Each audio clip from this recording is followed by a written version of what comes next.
మంచిర్యాల జిల్లా Mandamarri area coal belt సింగరేణిలో పనిచేసే కార్మికులకు 2 ఏళ్లకు మించి సర్వీస్ ఉంటే వారి వారసులకు కారుణ్య నియామకాల కింద ఉద్యోగ అవకాశాలను సింగరేణి సంస్థ కల్పిస్తోంది. కారుణ్య నియామకాల ద్వారా కుటుంబీకులకు ఉద్యోగం రావాలంటే సదరు కార్మికుడు మెడికల్ అన్ఫిట్ అని నిర్ధారించాల్సి ఉంటుంది. దీన్ని ఆసరాగా చేసుకుని రామకృష్ణపూర్ కాకతీయ కాలనీకి చెందిన నట్ట భవానీ అలియాస్ ముద్దుగాని భవానీ తన భర్త ముద్దుగాని చంద్రకాంత్ ఇద్దరు కలిసి పెద్ద ఎత్తున అక్రమ దందాకు తెరలేపారు. మెడికల్ బోర్డులో తమకు తెలిసిన అధికారుల ద్వారా ఈ ప్రక్రియ పూర్తి చేస్తామని, మేము కూడా డాక్టర్లమని నమ్మబలికి అమాయకపు కార్మికులను ఆసరాగా చేసుకుని లక్షల్లో డబ్బులు తమ అకౌంట్ లోకి బదిలీ చేయించుకున్నారు. సదరు కార్మికులను కలుస్తూ మేము చెప్పినట్టు వింటే మెడికల్ బోర్డు నుంచి సులువుగా అన్ఫిట్ సర్టిఫికేట్ వస్తుందని, ఆ తర్వాత కోరుకున్న ఏరియాలో మీ కుటుంబ సభ్యులకు ఉద్యోగం ఇప్పిస్తామని మాయమాటలు చెప్పి పైరవీలు లేకుండా సొంతంగా ముందుకు వెళ్తే అన్ఫిట్ అవ్వలేరని కార్మికులను తప్పుదోవ పట్టించారు. తమ వారసులకు ఉద్యోగాలు ఇప్పించుకునేందుకు కార్మికులు ముందు వెనుక ఆలోచించకుండా ఉద్యోగాలు వస్తాయనే ఆశతో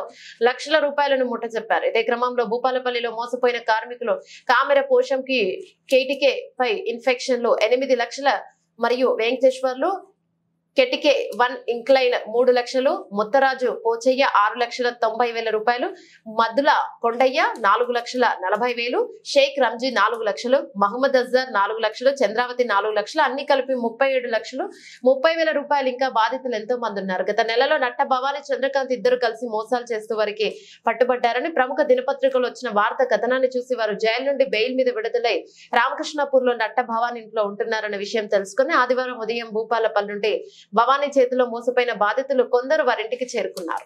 వాళ్ళ మమ్మీ మా మీద రివర్స్ పోలీసు వాళ్ళకి ఫోన్ చేసి దౌర్జన్యం చేస్తుంది. వాళ్ళ మమ్మీ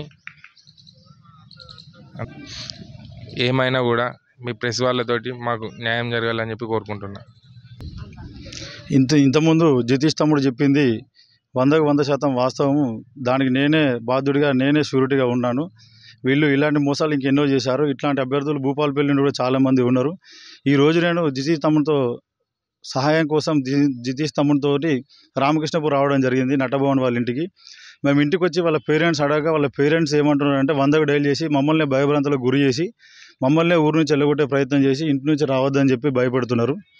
కావున దయచేసి మీ ప్రెస్ మిత్రులు కూడా ఇట్లాంటి విషయాలకు ప్రోత్సహించకుండా మాకు సహాయకారం చేయాలని కోరుతూ ఈ అవకాశం ఇచ్చినందుకు ధన్యవాదాలు.